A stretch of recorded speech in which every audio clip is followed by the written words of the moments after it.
Hey everybody, I'm Lyndsey Parker here for Musicians for Fire Relief, and I am joined now by a veteran of the music business and a dear friend and colleague of mine, Lesley Zimmerman. Lesley, it's always wonderful to speak with you. I always love talking with you. I just wish it was under better circumstances than this, but I know you've been through a lot, so I really appreciate you taking the time with all the upheaval and uprooting you've been through to do this interview. Thank you. It's my pleasure. So, before we get into whatever you want to talk about your experience with the Palisades Fire and how you have been rebuilding your life with the help of the music community since then, for people who don't know who you are, would you mind giving just a little elevator pitch bio about your resume or whatever? I mean, I have this cup for you. This isn't a Oh, coincidence. yes. Former clients. Veteran publicist Duran Duran were one of your clients, and you started in the business in I guess the 90s. 91. Wow. So yeah, so you have roots, excuse me, that go real back. You're an LA native as well. Yes. Palisades native. You're Palisades native, and I don't want to re-traumatize you. I don't know how much you want to talk about your experience about what happened, but you lost your home in the Palisades fire in January, and it wasn't just your home, it was your childhood home. Yeah, they bought the house when they first got married, my parents. And you were still living there and you raised your own daughter there.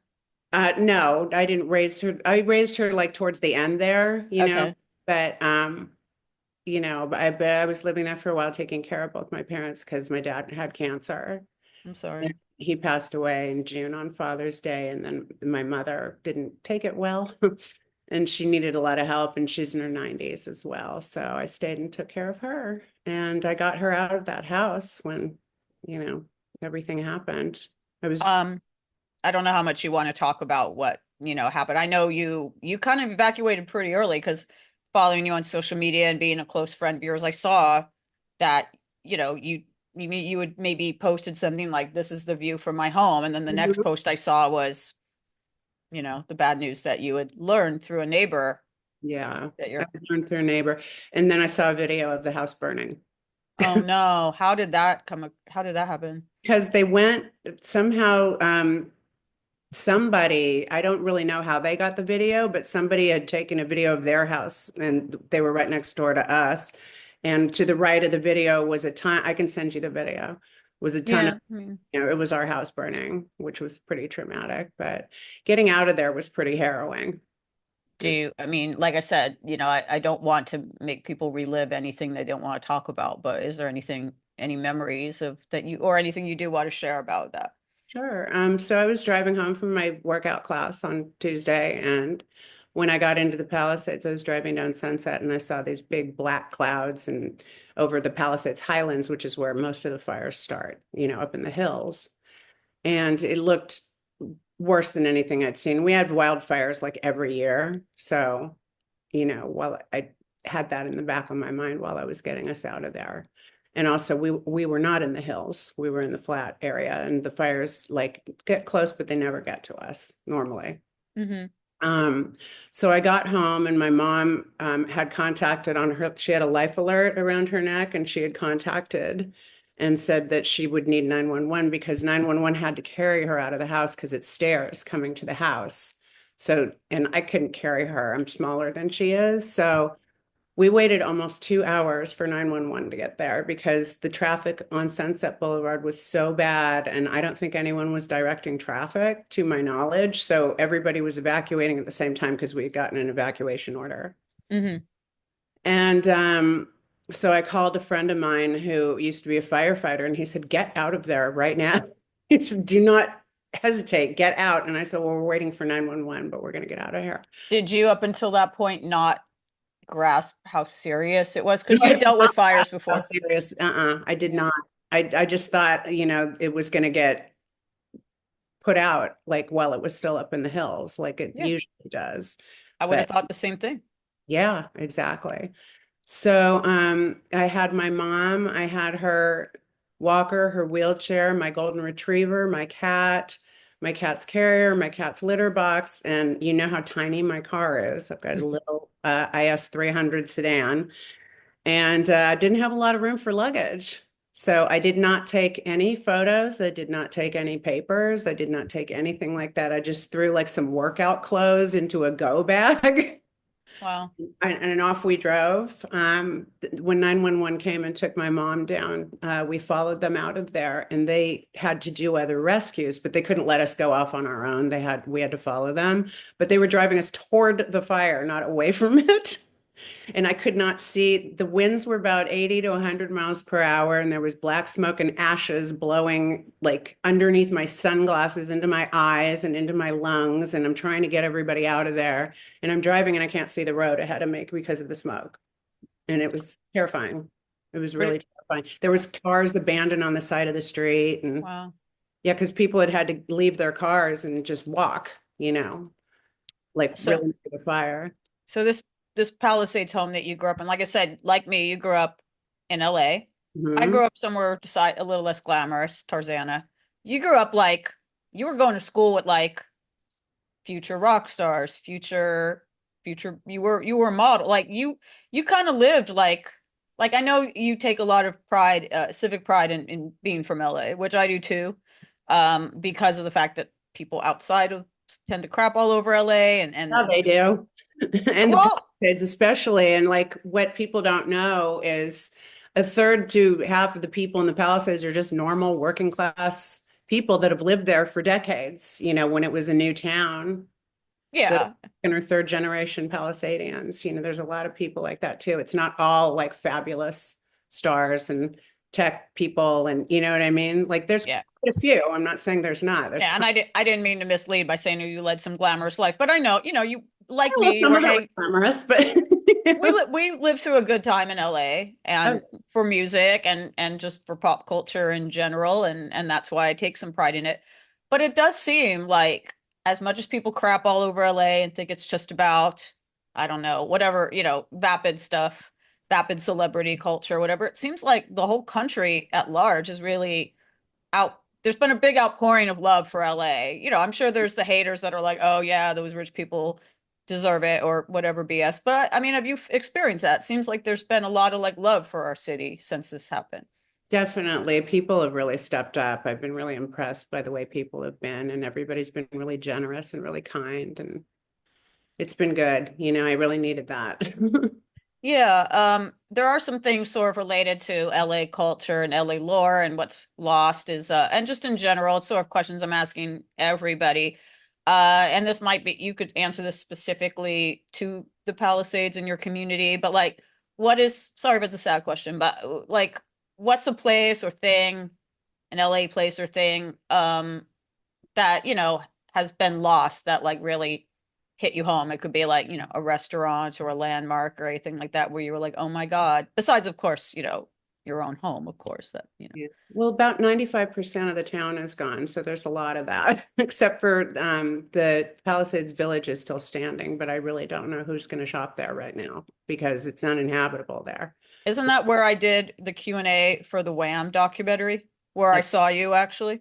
Uh-huh. Wow, it's crazy that's still there. But Yeah, it's still there, but that's all that's there pretty much. I mean, there were some houses that were spared and stuff, but most of the town is gone. So like it's hard to pinpoint just one thing that I miss because, like my high school was on fire and my elementary school burned down and my middle school was in Brentwood, but the fire got kind of close to there too, but that's still standing.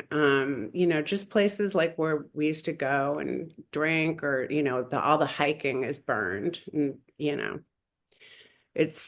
can't even I wouldn't even boil water and be there. I wouldn't feel safe to drink it. There's so much toxicity everywhere, poison, like in the ground and in the water. And, we had so many charging stations and all those chemicals too. yeah, it's going to be interesting. That's why obviously we're doing these. There's going to be a lot of rebuilding that has to be done. On a more positive note, I have a couple other LA centric questions though, because I love celebrating LA and we will rebuild. Um, Tell me about, and I know you're as big a music fan as me, so I'm really curious about your answer, but tell me about like an album, a song, music video, like something musical that was made in LA that's like your favorite that you love, that's special to you and why. I know it's hard to narrow it down, probably. Really hard to narrow it down. I'm gonna have to think about that one and circle back because I can't pinpoint just one thing. All right, we'll circle back. What Yeah. about a favorite venue in LA or a memorable LA concert that you've seen? And I know you've seen a lot, so that also might be hard to narrow down. Well, my favorite concert that I saw in the last year and a half was The Cure. Yep, yep. And Lowell Tolhurst from The Cure, formerly of The Cure, Cure co-founder, is involved in this live stream. And yeah, did we not see The Cure together? I saw them more than once, so we saw them together, I believe. No, we've seen Depeche Mode together about 100 times. Well, K-Rock is a big part of LA, and those are why these British bands like K-Rock and like The Cure and Depeche Mode and Echo and the Bunnymen and New Order. That's why we grew up with that stuff because of K-Rock, which is something that I think is a big part of growing up in LA. Oh, K-Rock's a major thing. Yeah, and The Cure was at the Hollywood Bowl, we should mention, because that's like my favorite place in the world. And it's such a good venue. I'm so Oh, glad that it's okay. yeah, because actually, yeah, for a moment it was brief, but for a moment that area of Hollywood with the Sunset Fire Hmm. seemed at risk, and that whole area was shut down. And there were like I think erroneous reports that the Hollywood Bowl was on fire, but it was close, because Runyon I Canyon didn't was. hear that. Thank God, that would have traumatized me to Yeah, death. it's okay, but yeah, I'll get back to you about like the LA album or song. But to go back to what I was sort of saying about, the rallying of the community around LA and around music people in general, like there's been a lot of positive stories. Like there was a school, just I'll let you share some positive stories, of, a lot of people have GoFundMe's.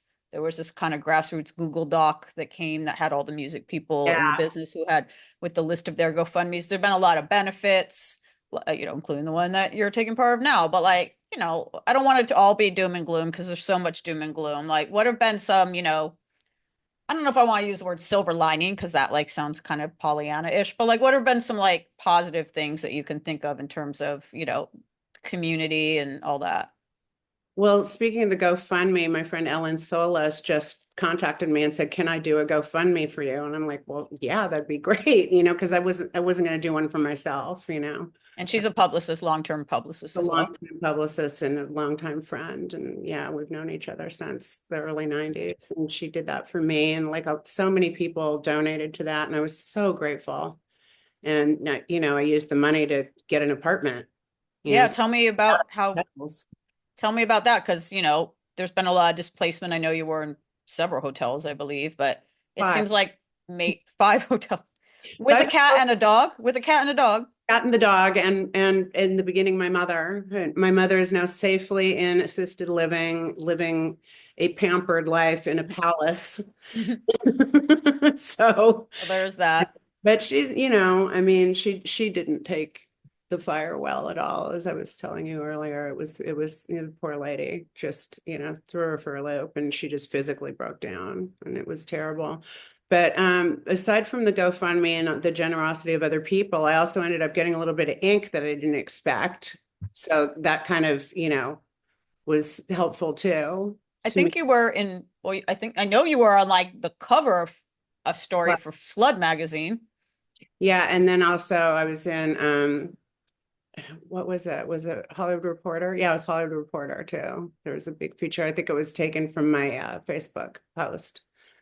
But yeah, and then my friend who used to be a firefighter, he knows still tons of firefighters, and a firefighter went into the area and took photos of my house for me so I could see it, which Oh, was wow. so traumatic, but I needed to see it, because like part of me thought it might be okay. And like, this your brain kicks in and says, well, maybe it didn't burn all the way down. Maybe there's some structure left. Maybe but no, there's nothing left. There's a pile of rubble in a chimney.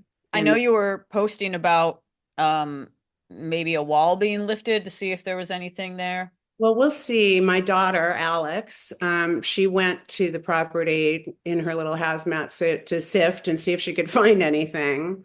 And when I asked, about my room, she said, well, a wall partially fell on your room, so I couldn't see anything except for barbells. Of course, barbells, were in there. Wow. I'm like, that's Well, kind of hoping it would be jewelry and art and not really barbells, but okay. But she said, no, the wall fell. And I said to her, that might not be a bad thing, because if it fell down earlier in the fire, maybe it protected something. So I've got this group called Samaritan's Purse coming to do, they're going to lift the wall and sift under there. Well, I will share a happy story that another person that is being interviewed for this event, Chris Pack, who Hmm? lost his home in Altadena, he's been working a lot on the ground, trying to, doing cleanup and stuff. And he found just yesterday, and so we're talking more than a month after all of this has happened, he found his pet turtle alive, A lot. alive.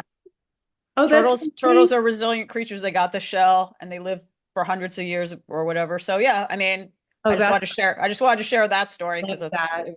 he sent me a photo or video actually of, the turtle like being rescued and I was like, that's great. So I guess you never know. I mean, but I guess there's also a part where you just have to sort of, I mean, I can't even begin to put myself in your shoes, of course, but like Gosh, yeah. uh All just the sort of memories that letting you have. go. But I had quite a bit myself and it's all gone. And I lost my database. It only took me 30 years to compile the database. So, piece of cake. I'm going to see what's left on the cloud. And, Yeah. but definitely the whole thing's not on the cloud. But fortunately, on my email blast program, I still have all my emails. So, I can start rebuilding that. All my jewelry is gone, all my art, platinum albums, everything's gone. Just everything, like all my things that artists over the years had handed to me and given to me that were completely priceless, gone. Hmm. Yeah. I mean, I imagine, I mean, I'm obviously a collector of memorabilia and, rock stuff or whatever. A lot of the things, if I were, if I was in this position, I think the things, if I lost my belongings, I'd be saddest about wouldn't be things that like are actually like monetarily on paper worth a lot of money. It's that other Although stuff. there's So a I'm so couple sorry. pieces of jewelry I'm a little bummed out about that I used to wear all the time. So how are you feeling? I mean, obviously it's still very raw. This is not something you ever get over, but like, how are you feeling with now? We're about 6 weeks out from what happened, and you are in a place, you're settled, you're no longer in a hotel, you have a new home. And yeah, I mean, you've obviously had a little bit of perspective, I would think. Yeah, I mean, how are you holding up? It comes in waves, I was in such survival mode, and especially when I had my mom with me, I couldn't think about anything. I haven't really cried about this yet, and it's going to hit me like a ton of bricks, and I'm going to be a sobbing mess, but that hasn't happened yet. Hmm.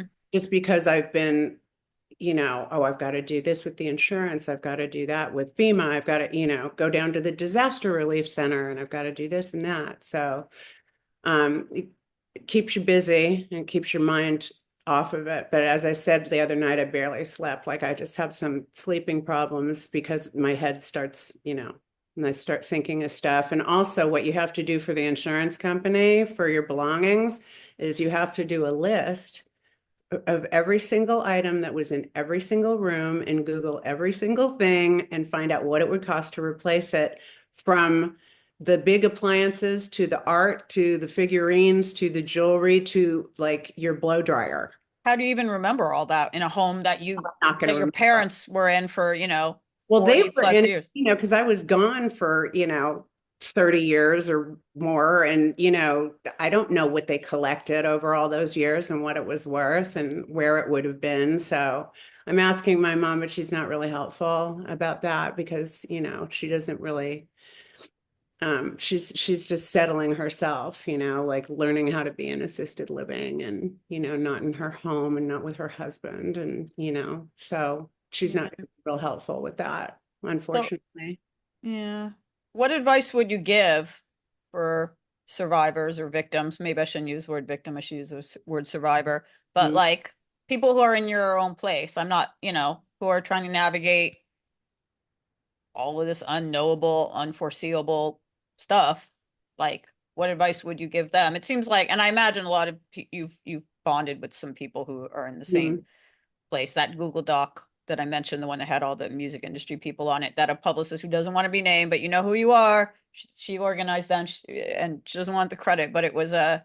If she's watching this, thank you for doing that. But anyway, there were a lot of names Glad on I it. know who that is. We all know who it is, but She's awesome. she didn't want to take the credit. But that Oh, that every time I went to revisit that Google Doc, which is still linked in my Instagram bio, by the way. Just the list kept getting longer. It's like this is a new community. So like what advice would you have for those people, or what stories do you have about how, you know, have you guys come together? How are you supporting each other? Well, I've seen a few people walking my dog in the neighborhood around here. It's like the gang's all here now in Santa Monica because like nobody wanted to really leave their area, because we need a support system real bad more than ever. And so when I'm walking my dog, like I'll run into somebody from the Palisades and so that's great. Hmm. But as far as advice goes, I mean, it's so easy to be completely overwhelmed with this. You just got to take it piecemeal and just do one thing at a time. And, because my head will go like this and I'll try to do 10 things at once and then I'll get overwhelmed and I'll just do nothing, because I've hit my wall.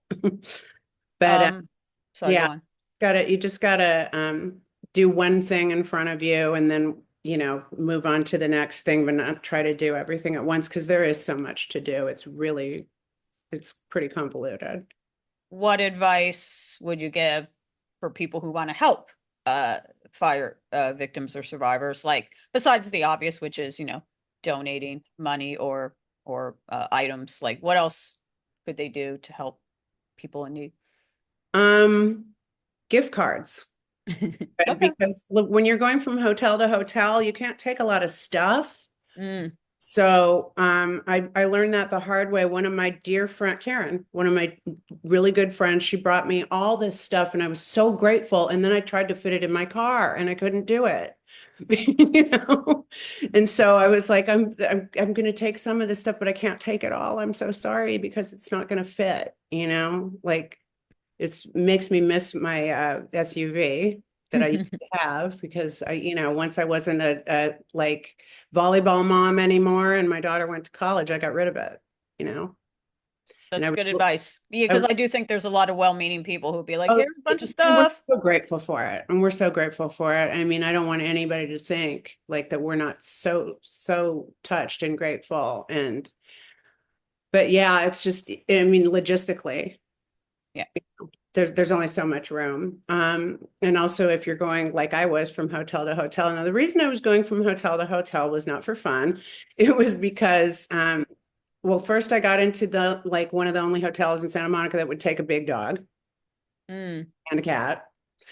And then my daughter's boyfriend's dad owns a couple of hotels in Santa Barbara, so we got a free week there. So then, and I wanted to get my mom out of that smoke. Like the air quality was so, I mean, it was horrible, and it was, making her sick. So for a week we went to Santa Barbara. Then we came back to that same hotel, and then she ended up, my sister, my niece and nephew ended up picking up my mom and taking her to this beautiful place that she's in now, that they had found for her. And they'd looked at all these different places and picked the best one and that would suit her needs the best, that had the highest level of care, which is what she needs now, like the very highest level. And then I got 211 was doing something, giving you a free week of a Hilton hotel, and the closest one, the hotel I was in was a Hilton, but for some reason it wouldn't work there. So I had to go to the Beverly Hilton, which was not bad, you know. I mean, there's worse places I guess you could go Yeah. to after a traumatic experience to sort Yeah. of chill out, I guess. So I had a free week at the Beverly Hilton, and then I went back for the third time to the Hampton. And so the dog friendly hotel in Santa Monica. And now I'm in my little, 619 square foot apartment, and it's darling and it's cute, and I'll be good for at least a year here. And, I get to finally land and settle. And now I just need furniture. I'm sitting on the floor right now. I'm sorry. I am glad you did, at least for. And I've got a bed and I've got a TV, and that's very necessary.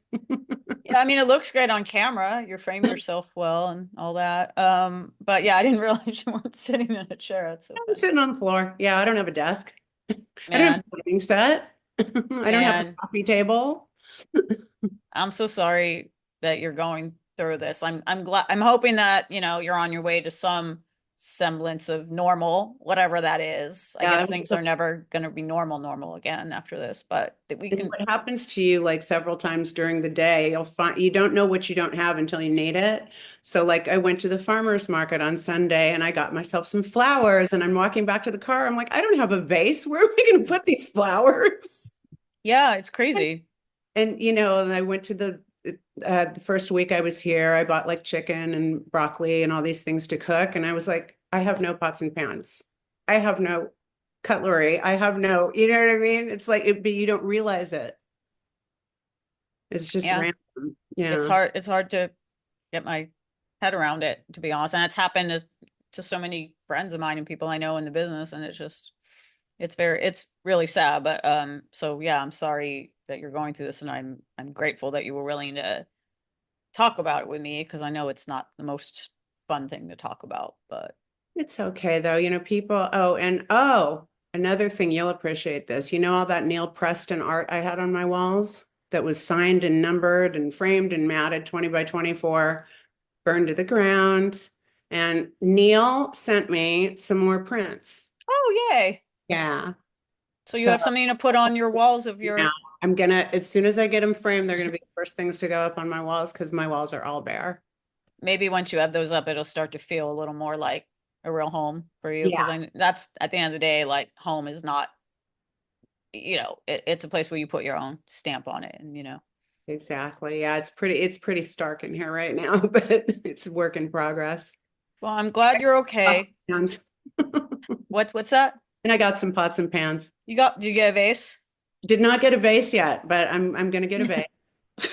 All right. Well, baby steps. I am glad that you did find a place. I do want to circle back as, because you're a publicist, you would want me to do this to the Mhm, last question. If you've had, mhm. so yeah, song could be, okay, I'll expand it. Album, song, music video, movie that was made in LA or in California. That is special to you, and why? Well, there's several movies that were made at Pali High at my Oh, old high school. Fast Times at Ridgemont High was made there. Yep. Teen Wolf. Just several, Modern Family when the kids are in high school. That's Pali High wow. TV show. Yeah. Because it's a beautiful school. It's really pretty.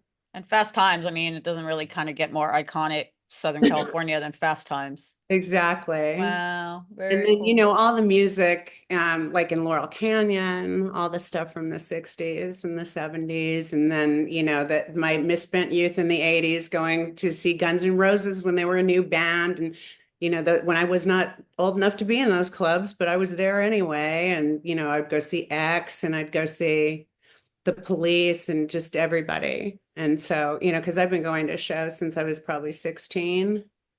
Wow. I was waiting for you to mention Guns N' Roses because I think you were buddies with Slash when he Yeah. was still Saul, Back. probably. No, he wasn't Saul. He was already He was Slash. already Slash. Okay. Yeah. I mean, we weren't like best friends or anything like that. Like, I don't even know if he'd recognize me if he saw me, but He um probably would. You haven't changed. well, the reflection's a little different, but that's okay. But yeah, LA is a, great city for music, and a lot of LA musicians are part of this live stream as well. And it's great or we'll be doing songs about LA. So yeah, it's great to have that celebrated. What's like your most iconic LA client you ever represent? I mentioned Duran Duran, of course, but like they're from Birmingham, England. Did you ever represent any big LA artists? Not that I remember. They were all from somewhere else. But they It's all like come here. they all come here though. Exactly. They all come here. This is the city of dreams, and it still is, despite what's happened. So again, thank you again, Lesley, for doing this. I'm so sorry that this happened. And you do have a GoFundMe, so people can be directed to that to help you out. And yeah, I mean, I honestly don't know how to end this interview because it's just like, what do you say to someone who's been through this except like, I'm so sorry. Well, And no words. And you know what? Like, I mean, there's really nothing wrong you can say. The only thing that I hate when people say is, well, it's just stuff. I'm like, well, when it's your stuff, you're going to feel a little differently. I it, understand I it's did not get just, the important, my mother and the animals out, and that yeah, was of course. way more important than my stuff, but my stuff was not nothing. and it's not replaceable, most of it.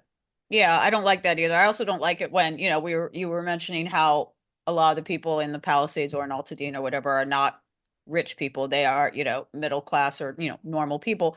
But even the rich people, I hate it when people are like, oh, like this celebrity lost their home in Malibu. Who cares? They have 10 houses. I'm like, yeah, but that's still their life. That's still their stuff. Right. True, they might be in a much better position than the average person, but that doesn't mean it didn't affect them to lose photos, childhood stuff. Like, it just have a little, I I don't have like that no either. memories at Yeah. all. I mean, It's I it didn't even take a photo album. It didn't, you know what? When I was packing that go bag, I thought I was going to be home in a few days again. I really didn't think my house was going to burn. I really didn't. how could you? Yeah, I mean, it wasn't in the hills and it wasn't around, wasn't, I mean, there was a canyon across the street, but I never used to get there. So I really, really was surprised when my house burned to the ground. I didn't expect it. I don't think anyone did. And yeah, once again, I'm so sorry that that happened. I am glad that you are safe, that your animals and family are safe, that that you have a home that you can start like laying down some real roots in again, because I think that probably will help anyone. No, you can't live in hotels all your life. Like that just is no way to live. That was, yeah, I felt like, if I was a rock star on tour, that would have been something else. But Actually, it's interesting. I was interviewing a musician for this who lost his home in Altadena, and he, like everyone else, of course, he's struggling, but he did actually say the fact that he lived many years of his life as a nomad in hotels maybe prepared him to do that because it would like it felt familiar to him. But of course, that doesn't take away from the fact that there's nowhere to go back to. But he found a home as well in Echo Park, and I don't, I can't really say anything particularly like, I don't want to say anything that's like, oh, it's all gonna be okay, because that sounds so like dismissive, but hopefully it will be. I think it will be, but well, I would um, say something will happen. well, is there any parting words before I let you go, anything related to this cause or anything you want to say to people who might be watching this who are, you know, just sort of either in the same spot or just, any parting words, any kind you want to say. Yeah, just let people be kind to you and take care of you and, you know, learn to ask for help. And that's for me more than anybody else because you know me. I'm not a person that asks for help, and it's hard for me to do that, but I'm learning through this experience to do that. And people are pretty much more than happy to do it, and they're glad to get direction of how you need to be helped as well. I think that's really, yeah, I think that's a really good thing to say. I think there's a lot of people that for their pride, there's a lot of people I've talked to who are like, oh yeah, I have it bad, but I'm not as bad off as, like, oh, they almost feel like a little bit guilty, Yeah, asking for help because yeah, there might be someone who's worse off than them because of these fires. But yeah, of course you should ask for help. There's a it's lot of always people going who to be care. somebody worse off or better off than you. Yeah, but I think that was a good point for you to make. So I will end it there. Okay. Again, sorry for everything you've been through, and I know you've been through a lot of chaos lately. So for you to take the time and sit on your floor of your unfurnished apartment that doesn't even have a vase No face. and but has apparently a computer or Wi-Fi, and do this with me is it Wi-Fi means a was lot. hard. I wouldn't move in until the Wi-Fi came. I Yeah, didn't move in on the first because of that. I was like, I what understand can I do? Stare at the ceiling all night and then living an Amish nightmare? that. Well, yeah, I would have done the same No thing, but offense to anyone that's Amish. they're not probably watching this anyway. But for those who are watching it, thanks everybody. And yeah, thank you again. I'm here for you, so absolutely ask for help if you need it. I will. Thank you so much. Thanks, Leslie.